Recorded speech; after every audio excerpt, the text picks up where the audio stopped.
नमस्कार बच्चों, कैसे हैं आप लोग। मैं उम्मीद करता हूं आप बहुत अच्छे होंगे। आपकी पढ़ाई बहुत अच्छे ढंग से हो रही होगी। बच्चों, हम लोग स्ट्रेट लाइन पढ़ रहे हैं।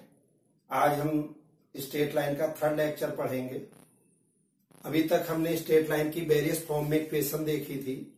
आज हम देखेंगे बच्चों स्ट्रेट लाइन की जनरल इक्वेशन, और उस जनरल इक्वेशन को अलग अलग फॉर्म में कैसे कन्वर्ट करेंगे, वो सारा मेथड हमें यहाँ पे पढ़ना है। चलिए ना बच्चों, तो आइए, reduction of general equation in various form. तो बच्चों जनरल इक्वेशन क्या है स्ट्रेट लाइन की? ax plus B Y plus capital C is equal to 0। यहां मैंने कैपिटल ए बी इसलिए यूज किए हैं क्योंकि स्मॉल ए बी आगे चल के इंटरसेप्ट फॉर्म में यूज हो रहे होंगे, इसलिए मैंने यहां पे कैपिटल यूज कर लिए। Otherwise general equation ax plus B Y plus C equal to 0, ये आपकी जनरल इक्वेशन होगी। तो यहां कांस्टेंट मैंने कैपिटल में ले लिए। ठीक है बच्चों, अब इस जनरल इक्वेशन को अलग अलग फॉर्म में कैसे ब्रेक करेंगे। जैसे पहला, स्लोप इंटरसेप्ट फॉर्म।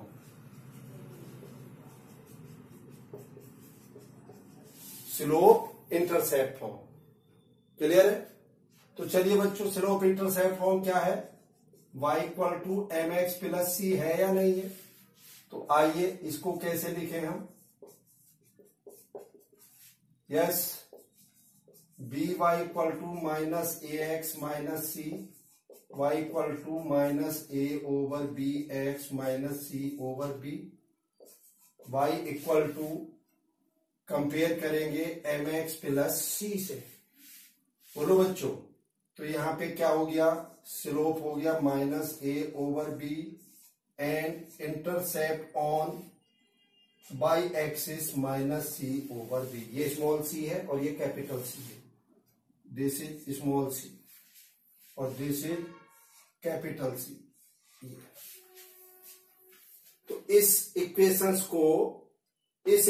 को स्लोप इंटरसेप्ट फॉर्म में कैसे कन्वर्ट करेंगे, बात समझ में आई या नहीं आई? यानी कि y equal to M X plus C में, तो मैंने इसे क्या लिखा? B Y equal to minus A X minus C. अब b से भी डिवाइड कर दिया, तो इसको कंपेयर इससे करूंगा मैं, तो m equal to this and c is equal to this होगा कि नहीं होगा? बोलिए बच्चों। अब इसी को ही मुझे इंटरसेप्ट फॉर्म में ब्रेक करना है। तो क्या है ये? A X plus B Y plus C equal to 0। तो A X plus B Y equal to minus C, A X minus C B Y minus C equal to 1। Minus C से divide कर दिया। क्या मैं इसको ऐसा भी लिख सकता हूं क्या? देखो, अब इसे कंपेयर किससे करना है? X over A Y over B is equal to 1 से।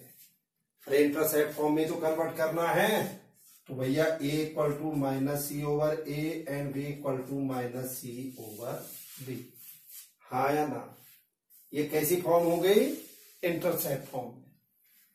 अब इसको ब्रेक काहे में करना है मुझे? नॉर्मल फॉर्म में। नॉर्मल फॉर्म, चलिए बच्चों इधर नोट कर रहा हूं नॉर्मल फॉर्म, इधर देखिए। यस,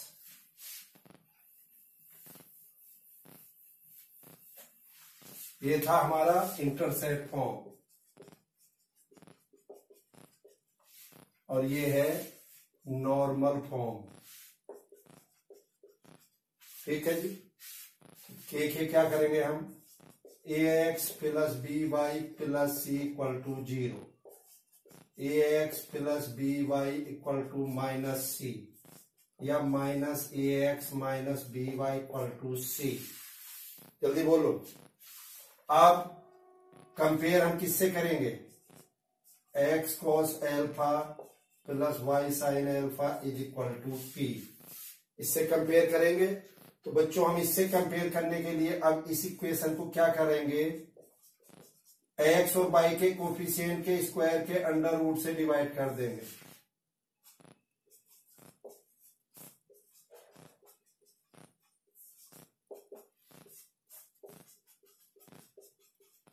दिस तो यहाँ पे cos alpha minus A over ये हो गया, तो sin alpha minus B over ये होगा, और p की value c over A square plus B square. बात समझ में आई या नहीं आई? अब सवाल ये है कि जी आपने इसको ऐसे डिवाइड क्यों करा, ठीक है कि नहीं। मेन इंपॉर्टेंट क्या है कि हमने इसको इस ढंग से डिवाइड क्यों किया है, वो चीज हमें देखनी है, ठीक है बच्चों। तो चलिए, वो इसलिए मैंने किया है क्योंकि मुझे कंपेयर करना है इसको x cos alpha plus y sin alpha equal to p से, ठीक। मैं इसको हटा रहा हूं बच्चों, यस। अब देखिएगा क्या है, अगर मैंने ट्रायंगल बनाई है, अगर मैंने इसको cos अल्फा लिया है ए स्क्वायर प्लस बी स्क्वायर, तो भैया ये बी होगा कि नहीं पाइथागोरस थ्योरम से। तो अगर a over this cos alpha है तो भैया b over this sin alpha होगा कि नहीं। तो कंपेयर इससे ही तो करना था। तो ये क्या हो गया cos अल्फा, तो ऑटोमेटिकली ये sin अल्फा होगा, तो ये जो वैल्यू है ये p की हो जाएगी। क्लियर है? चलिए इस पे बेस प्रॉब्लम करके दिखाता हूं, तब आपको आइडिया लगेगा। नोट करिएगा जल्दी से इसे।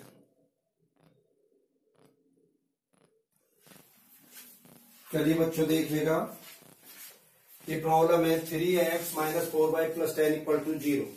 इसे नॉर्मल इंटरसेप्ट और स्लोप इंटरसेप्ट फॉर्म में ब्रेक करना है। तो आइए, 4y equal to 3x plus 10, y equal to 3y 4x plus 10y4। तो कंपेयर हम किससे करेंगे, y equal to mx plus c से करेंगे कि नहीं। m कितना हो गया बच्चों 3y4 एंड c की वैल्यू हो गई 10y4 यानी कि 5/2। ठीक है जी। अब इसी को ही इंटरसेप्ट फॉर्म में कैसे ब्रेक करेंगे, चलिए देखिए। तो 3x minus 4y equal to minus 10, 3x minus 10 is equal to 1। तो 3x minus 10 plus 4y over 10 equal to 1। ये प्लस क्यों करा बच्चों, जल्दी से बोलो। क्योंकि जो इसको कंपेयर करना है वो x over a plus Y over b equal to 1 से करेंगे कि नहीं। तो माइनस 10/3 10/4 इज इक्वल टू 1। तो y a कितना हो गया माइनस 10/3 एंड b कितना हो गया 10/4 यानी कि 5/2। बात समझ में आई या नहीं आई। इस ढंग से हम इसको इंटरसेप्ट फॉर्म में ब्रेक कर देंगे, ठीक है। अब आइए नॉर्मल फॉर्म में ब्रेक करना है मुझे। इक्वेशन क्या है, √3x plus Y minus 8 equal to 0। इसको कहें मैं नॉर्मल फॉर्म में। तो आइए साहब √3x plus Y equal to 8। अब x और y के जो कोफिशिएंट है √3 एंड 1 है, तो भैया इनके स्क्वायर के अंडर रूट से डिवाइड करेंगे। अभी बताया था 2 मिनट पहले। तो दिस 1/2y 8/2 कंपेयर किससे करेंगे, x cos alpha plus y sin alpha equal to p से। तो भैया यहाँ cos alpha under root 3/2 and sin alpha 1/2 और p की वैल्यू बच्चों 4 हुई या नहीं हुई, बोलो। अगर मुझे यहाँ एंगल निकालना हो तो कैसे करेंगे, इसको इससे डिवाइड करो। sin alpha over cos alpha tan alpha 1 over √3 यानी कि 10π/6। 30 डिग्री की तो वैल्यू होती 10 में ये, तो अल्फा की वैल्यू कितनी हो गई π/6। तो बच्चों आपको यहां से दो चीजें पूछेगा वो, कि अगर हम इसको नॉर्मल फॉर्म में ब्रेक करें तो अल्फा और पी की वैल्यू क्या होगी। तो भाई अल्फा कितना आ गया बच्चों π/6 और पी कितना हो गया हमारा, जल्दी बोलो। पी की वैल्यू हो गई 4। ठीक है साहब, करिएगा नोट जल्दी से, इसे जल्दी से स्क्रीनशॉट लीजिए, आगे बताता हूं।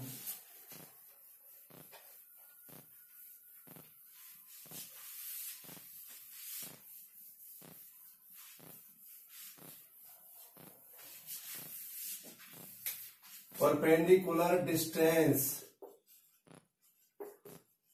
From A point two A line. Perpendicular distance निकालनी किसी पॉइंट की लाइन से। देखिए बच्चों, ये एक लाइन है ax plus B Y plus C equal to 0 और एक पॉइंट है x1 y1। इस पॉइंट P से इस सामने की लाइन पर लेंथ ऑफ परपेंडिकुलर निकालना है, यानी कि PM, जिसको मैंने P से डिनोट करा है। ठीक है बच्चों, बहुत सिंपल। कैसे जी? इस इक्वेशन में x और y को उस पॉइंट x1 y1 से रिप्लेस कर दीजिए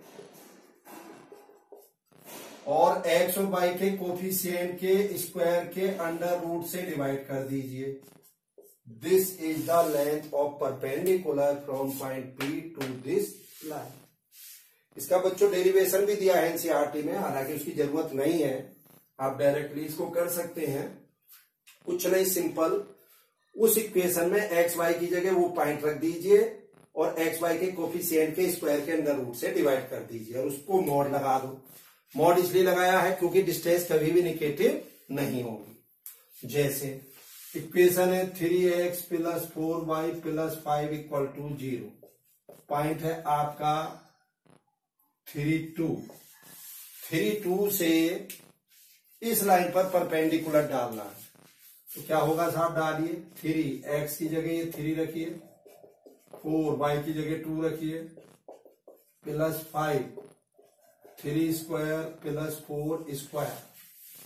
ठीक, 3 तिया 9, 4 दूनी 8 प्लस 5 और ये कितना हो जाएगा 9 प्लस 16, कितना हो जाएगा ये 17 और 5 22 ओवर 16 9 25 यानी कि 5 दिस। तो 22 ओवर 5 जो है वो क्या आ गई बच्चों, पॉइंट P से इस लाइन पर परपेंडिकुलर की डिस्टेंस। समझे कि नहीं समझे आप लोग? क्लियर है? चलिए next, distance between two parallel lines. बच्चों एक लाइन ये है L1, ax plus B Y plus C equal to 0। एक लाइन ये है L2, ax plus B Y plus D equal to 0। अब हमें क्या करना है, इन दोनों लाइनों के बीच की दूरी निकालनी है। क्या करनी है? दोनों लाइनों के बीच की डिस्टेंस निकालनी है। तो कैसे आएगी बच्चों, किसी एक लाइन पे कोई एक पॉइंट ले लीजिए, सपोज आइदर x0 कर दीजिए आइदर y0 कर दीजिए। अब आपने x0 कर y0 करा तो x की वैल्यू कितनी आ गई, यानी कि -c ओवर a0। ये पॉइंट आया कि नहीं आया बच्चों? बोलो साहब, ये पॉइंट मिल गया इस लाइन पे और इस पॉइंट से सामने वाली साइड पर परपेंडिकुलर डाल दीजिए। इस पॉइंट से सामने वाली साइड पे क्या करेंगे हम, परपेंडिकुलर डाल दीजिए। तो ये जो परपेंडिकुलर की लेंथ आएगी यही इन दोनों लाइनों के बीच की डिस्टेंस होगी। अब आप कहोगे साहब आपने इसमें x कैसे 0 कर दिया, मैं तो y0 करूंगा। तो भाई y0 कर x0 कर, हमें कोई अंतर नहीं पड़ता। और ये क्यों 0 करा ये भी समझ लो।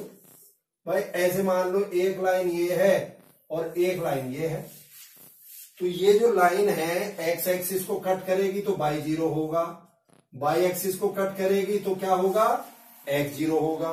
तो मैंने वही किया था, मैंने x एक्सिस पर पॉइंट ले लिया y को 0 करके और इससे सामने वाली लाइन पे ये परपेंडिकुलर डाल दिया। तो इनके बीच की दूरी हुई या नहीं हुई है? दूसरा मेथड, ओरिजिन से पहली लाइन पे परपेंडिकुलर डालिए, उसको P1 से डिनोट करिए। ओरिजिन से दूसरी लाइन पे परपेंडिकुलर डालिए, उसको P2 से रिप्रेजेंट करिए। और भाई इनके बीच का जो डिफरेंस है यानी कि P1 माइनस P2, उस पे मोड लगा देंगे डिफरेंस पे, P1 माइनस P2 इन दोनों लाइनों के बीच की दूरी होगी। दोबारा फिर सुन लीजिए, पहली लाइन पे परपेंडिकुलर डालिए, उसको P1 से डिनोट करिए। दूसरी लाइन पे परपेंडिकुलर डालिए, उसको P2 से डिनोट करिए। ठीक, P1 में से P2 को सब्ट्रैक्ट कर दीजिए तो क्या मिल जाएगा, इन दोनों लाइनों के बीच की डिस्टेंस मिल जाएगी। इसी को मैं अगर यहां समझाना चाहूं, देखिए ये ओरिजिन है, मैंने इस पे परपेंडिकुलर डाला ये P1, दूसरी पे डाला ये P2, तो ऑब्वियस सी बात है इसमें से इसको निकाल लूंगा तो इनके बीच की दूरी आएगी कि नहीं आएगी। कई बार बच्चों ऐसा भी होता है, जैसे देखिए इधर एक लाइन ये है और एक लाइन ये है, ओरिजिन से इस पे परपेंडिकुलर डाला P1, इस पे डाला P2, यानी कि अगर मैं मैग्नीट्यूड की बात करूं ये 5 यूनिट और ये -7 यूनिट आ गया इधर, तो अब इनके बीच की दूरी क्या होगी, 5 माइनस -7 विद साइन लेना है आपको, और इस पे फाइनली मॉड लगा देंगे, तो 5 + 7 यानी कि 12 अब इनके बीच की दूरी होगी। ऐसा ना हो ये 5 और ये -7 है, अब इस -7 को चूंकि अब आप 7 ले लो शुरू में ही और 5 में से 7 सब्ट्रैक्ट करें यानी कि -2 और मॉड लगा हुआ था तो 2, तो इनके बीच की दूरी 2 थोड़ी होगी, दूरी तो 12 होगी ना। तो विद साइन सब्ट्रैक्ट करेंगे जो भी उनके साइन आ रहे हैं और फिर फाइनली इस पे मॉड लगाएंगे। बात बच्चों ये क्लियर हुई या नहीं हुई? करिएगा नोट जल्दी से इसको, क्विक। मैं हटा रहा हूं।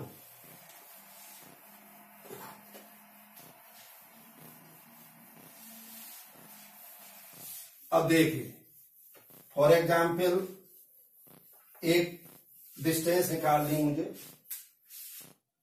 x + y + 5 = 0। दूसरी लाइन है 2x + 2y + 6 = 0। सबसे पहले तो बच्चों मुझे बताइए, आपसे आपसे कहा जा रहा है find the distance between 2 parallel line, इन दो पैरेलल लाइन के बीच की दूरी निकालनी है। तो सबसे पहले तो हमें ये देखना है कि क्या ये दोनों पैरेलल लाइनें हैं। तो भाई पैरेलल लाइनें देखने के लिए क्या होना चाहिए, उनके स्लोप सेम होने चाहिए, स्लोप सेम होने चाहिए। इस लाइन का स्लोप कितना है बच्चों, अरे स्लोप इसी मेथड से तो निकालते हैं हम। तो ये क्या हो जाएगी, y = -x - 5 यानी कि m = -1 हुआ। तो स्लोप क्या होता है, ये minus coefficient of y over coefficient of x, sorry coefficient of x over coefficient of y। तो चलिए अब यहां स्लोप कितना है, कोफिशिएंट ऑफ x 1, ठीक। वो तब है जब इसको y = mx की फॉर्म में इसमें लिखेंगे, तो -1 ओवर कोफिशिएंट ऑफ y 1, तो ये -1 आया। अब इसका स्लोप निकालना बच्चों, इसको मैं ऐसे लिखूंगा। अच्छा पहले तो एक चीज का, चलो ऐसे ही पहले स्लोप निकालो, 2y = -2x - 6, y = -2x by 2 - 6y2, y = -x - 3। तो इसका स्लोप कितना हो जाएगा, कोफिशिएंट ऑफ x कितना है 1, कोफिशिएंट ऑफ y 1, तो अगेन -1 आया कि नहीं आया। तो यस, चूंकि दोनों को के स्लोप सेम है, दोनों के स्लोप सेम हैं, इसलिए दोनों लाइनें आपस में पैरेलल होंगी। बोलो बच्चों, ये तो क्लियर हो गई। अब जब बात यहां पे आ रही है कि हमें साहब इनके बीच की डिस्टेंस निकालनी है, तो भाई उसके लिए हमेशा क्या करेंगे, यही इंपॉर्टेंट है जो मैं बताने जा रहा हूं। उसके लिए सबसे पहले दोनों इक्वेशन में x और y के कोफिशिएंट सेम करेंगे। दोनों इक्वेशन में x एंड y के कोफिशिएंट कैसे करेंगे, सेम करेंगे। तो इसको चलिए 2 से डिवाइड करिए। अब एक इक्वेशन ये हो गई और एक इक्वेशन ये हो गई, ठीक है साहब। ओरिजिन से पहली लाइन पे परपेंडिकुलर डालिए P1, 0 + 0 + 5, x का कोफिशिएंट 1, y का कोफिशिएंट 1, तो ये 5/√2 आया कि नहीं।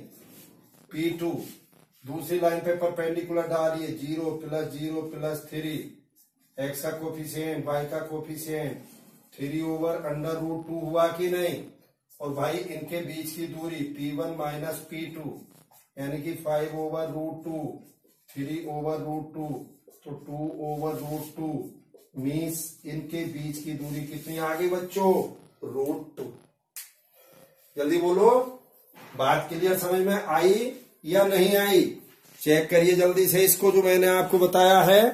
हमें दो लाइनों के बीच की डिस्टेंस जब निकालनी है तो उसके लिए हमें क्या करना है, एक्स और वाई के जो कोफिशिएंट है उनको सेम करना है, और तब आपको डिस्टेंस वही ओरिजिन से दोनों लाइनों पे परपेंडिकुलर डाल लो, या एक लाइन पे कोई पॉइंट लेके दूसरे पे परपेंडिकुलर डाल दो, वो आपकी चॉइस है। ठीक है साहब, तो इस ढंग से हम इनके बीच की डिस्टेंस निकाल लेंगे, सिंपल। अगर मैं इसको जनरल फॉर्म में बात करूं, एक लाइन है A X plus B Y plus C equal to 0, और दूसरी है A X plus B Y plus D equal to 0। क्योंकि स्लोप तो सेम ही होने हैं, तो इनके बीच की डिस्टेंस कितनी होगी, बोलो बच्चों, ये होगी C minus D A square plus B square का अंडर रूट। क्योंकि P1 क्या हो जाएगी, C over A square plus B square का अंडर रूट, सॉरी P1 और P2 क्या हो जाएगा, D over A square plus B square का अंडर रूट। तो P1 माइनस P2 ये बनेगा कि नहीं बनेगा। इस ढंग से हम यहाँ पे दो लाइनों के बीच की डिस्टेंस निकाल लेंगे। ठीक है बच्चों, तो चलिए आप इसको नोट करिए। अब इसके बिहाफ पे हम प्रॉब्लम देखते हैं थर्ड एक्सरसाइज की एनसीईआरटी में कि किस ढंग से हम इनको सॉल्व करेंगे। नोट करिए बच्चों। चलिए बच्चों, अब इसके बाद हम प्रॉब्लम देखते हैं एनसीईआरटी की, जो हमने थ्योरी पढ़ी है उसके बिहाफ पे। ये बच्चों एनसीईआरटी की एक्सरसाइज 10.3 है, प्रॉब्लम नंबर 8। देखिएगा, find the equation of the line perpendicular to the line x minus 7y plus 5 equal to 0 and having x intercept 3। Problem को समझो, फिगर बना के करोगे बहुत इजी काम हो जाएगा। तो देखिए, ये जो हमारी कोऑर्डिनेट एक्सिस हो गया बच्चों, ये हमारी लाइन है x minus 7y plus 5 equal to 0। Plot कैसे करते हैं लाइन को, और एक बार y0 कर दीजिए, एक बार x0 कर दीजिए, और दोनों पॉइंट को मिला के एक लाइन ड्रॉ कर दो। तो ये लाइन हमारी ये आ गई। अब हमें कैसी लाइन की इक्वेशन बतानी है, जो इस लाइन के परपेंडिकुलर है, यानी कि ये परपेंडिकुलर हुई है नहीं, और x इंटरसेप्ट 3 यूनिट है, ये 3 यूनिट है। तो इसका मतलब अगर ये 3 यूनिट है तो ये पॉइंट ए जो है 3 0 हो जाएंगे, कोऑर्डिनेट एक है कि नहीं होंगे, बोलिए बच्चों। तो कैसी इक्वेशन चाहिए मुझे, जो इस लाइन के परपेंडिकुलर हो और जो माइनस ये जो 3 0 से पास हो रही हो। तो चलिए साहब, इस लाइन का स्लोप कितना हो गया, 1/7। इसके परपेंडिकुलर लाइन का स्लोप कितना हो जाएगा, -7। क्योंकि दो लाइनें अगर आपस में परपेंडिकुलर है तो उनके स्लोप का प्रोडक्ट -1 होता। अब एक ऐसी लाइन जो 3 0 से पास हो रही हो और जिसका स्लोप -7 है, 1 पॉइंट फॉर्म से लिख दीजिए, यानी कि y minus y1 equal to m x minus x1। तो y इक्वल टू माइनस ये y minus 0 minus 7 x minus 3। Simplify करिए, 7x plus y equal to 21। ये आपकी इक्वेशन हो जाएगी। क्लियर है बच्चों, करिएगा note.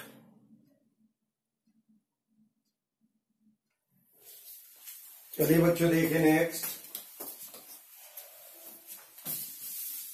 To line passing through the point 2 3 intersect each other at an angle 60 degree. Clear है। If slope of one line is 2, find the equation of the other line. तो प्रॉब्लम को समझिए बच्चों, ये दो लाइनें हैं, एक लाइन L1 है और एक L2 है। दोनों 60 डिग्री पर इंटरसेक्ट हो रहे हैं पॉइंट 2 3 पर। L1 लाइन का स्लोप 2 दिया है, L2 लाइन की इक्वेशन पूछ रहा है।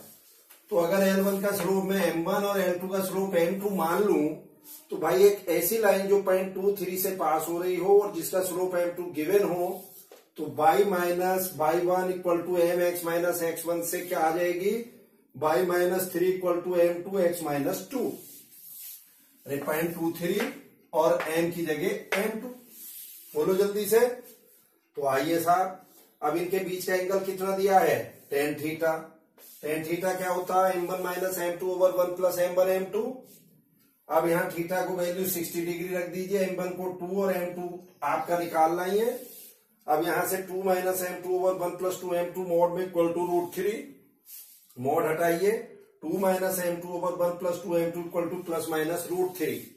अब एक बार प्लस साइन लीजिए, एक बार माइनस। चलिए पहले प्लस साइन ले रहा हूं मैं, क्रॉस मल्टीप्लाई करिए, क्रॉस मल्टीप्लाई करके सिंप्लीफाई करके m2 की वैल्यू ये आ जाएगी 2 minus root 3 over 1 plus 2 root 3। इस m2 को उठा के यहां रख दो। ये मैंने रखा, सिंप्लीफाई किया तो हमारी स्ट्रेट लाइन की ये इक्वेशन आ गई। अब बच्चों यहाँ पे एक बार माइनस साइन लेंगे, सेम प्रोसेस करेंगे, m2 आएगा, उसको उठा के यहां रख दीजिए, आपको एक इक्वेशन यहां से मिल जाएगी। बात समझ में आई या नहीं आई? अब सवाल ये है कि जी प्लस और माइनस का क्या मतलब है। अरे आप ये समझिए, अगर ये 60 डिग्री है तो ये इनके बीच का 120 डिग्री होगा कि नहीं है? तो ये भी, अब ये L2 और ये L1, तो ये L1 L2 के बीच भी ये एंगल है या नहीं है? बोलो बच्चों।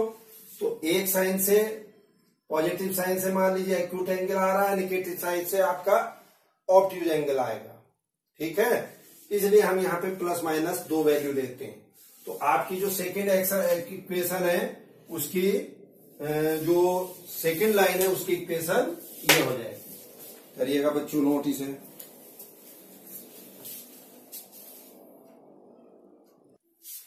चलिए बच्चों देखिए नेक्स्ट प्रॉब्लम नंबर 14।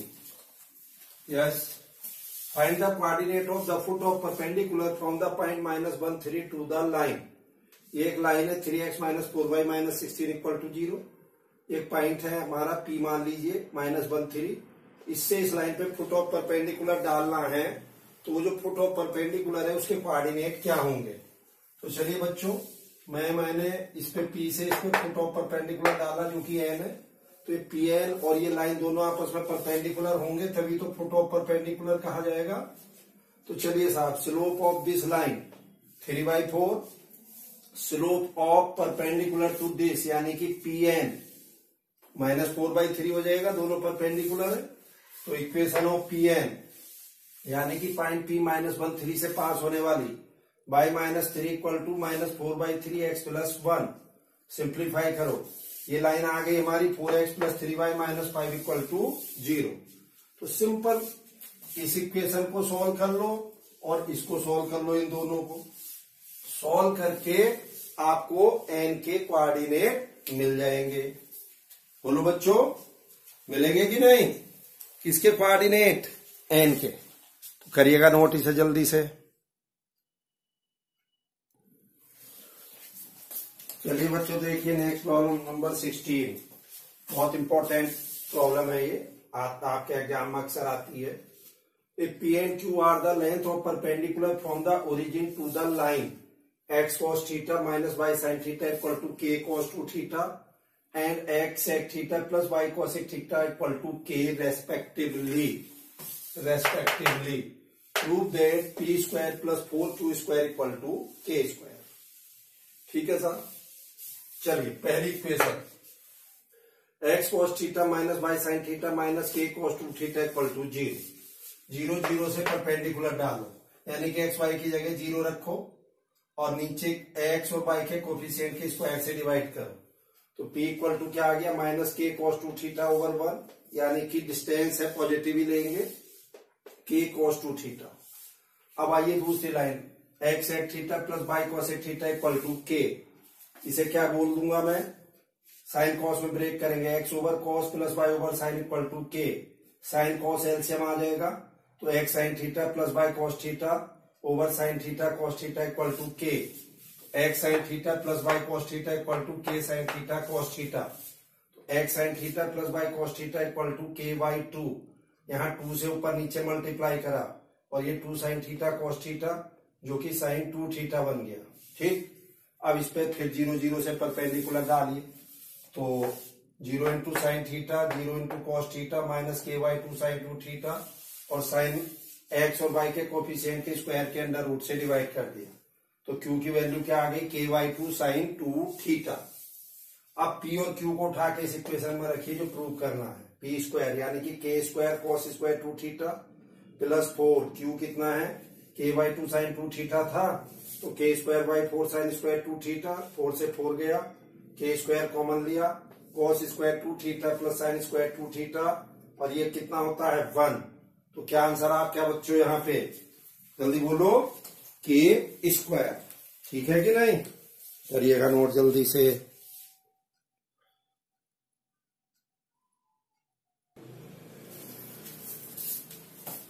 चलिए बच्चों देखिए लास्ट प्रॉब्लम है इस एक्सरसाइज की 17।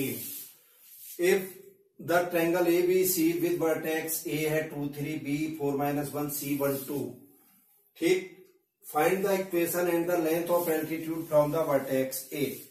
ये बच्चों एक ट्रायंगल बनाया मैंने, ये AD इस पे एल्टीट्यूड है। एल्टीट्यूड का मतलब समझते हो, line joining the vertex A and perpendicular to the opposite side, ठीक। तो क्या क्या पूछ रहा है, एक तो AD की इक्वेशन यानी कि एल्टीट्यूड की इक्वेशन और एक AD की लेंथ, ठीक है। तो पहले इक्वेशन देखिए, स्लोप ऑफ BC कितना हो जाएगा, वही y2 minus y1 over x2 minus x1 -1 आ गया। स्लोप ऑफ AD क्या हो जाएगा, अरे BC और AD परपेंडिकुलर है तो AD का स्लोप कितना हो जाएगा, 1 होगा कि नहीं, m1 m2 -1 से। अब एक ऐसी इक्वेशन जो 2 3 से पास हो रही है और जिसका स्लोप 1 हो, 1 पॉइंट फॉर्म से, यानी कि y minus y1 equal to m x minus x1 से, तो y minus 3 equal to m 1 हो गया x माइनस 2, तो इक्वेशन क्या आ गई, x minus y plus 1 equal to 0। अब बच्चों मुझे चाहिए लेंथ AD, तो लेंथ AD का मतलब साफ सी बात है, अगर मेरे पास BC की इक्वेशन हो तो पॉइंट A से उस पर परपेंडिकुलर डाल दो सीधे सीधे, तो जो परपेंडिकुलर की लेंथ होगी A से BC पर वही AD होगी। तो मैंने यहां इक्वेशन ऑफ BC लिखी, B और C ये पॉइंट है, वही y minus y1 equal to y2 minus y1 over x2 minus x1 bracket में x माइनस 4 यानी कि x माइनस x1। तो बच्चों इक्वेशन आ गई x plus y minus 3 equal to 0, किसकी आई है, BC की। तो बस इस लाइन पर पॉइंट 2 3 से परपेंडिकुलर डालिए, x की जगह 2 y की जगह 3 माइनस 3 ओवर x और y के कोफिशिएंट का स्क्वायर का अंडर रूट से डिवाइड करिए। तो AD की लेंथ कितनी आ गई बच्चों, यहां से √2। सिंप्लीफाई कर लो, क्या वैल्यू आएगी, √2। तो मैं बच्चों उम्मीद करता हूं कि आपको बहुत क्लियरली समझ में आ गई होगी एक्सरसाइज। अब बाकी बची हुई प्रॉब्लम्स आप इसकी कर लेंगे, कोई भी समस्या होगी आप व्हाट्सएप के द्वारा मुझसे डिस्कस कर सकते हो, ठीक है बच्चों। चलिए, thank you, have a nice day.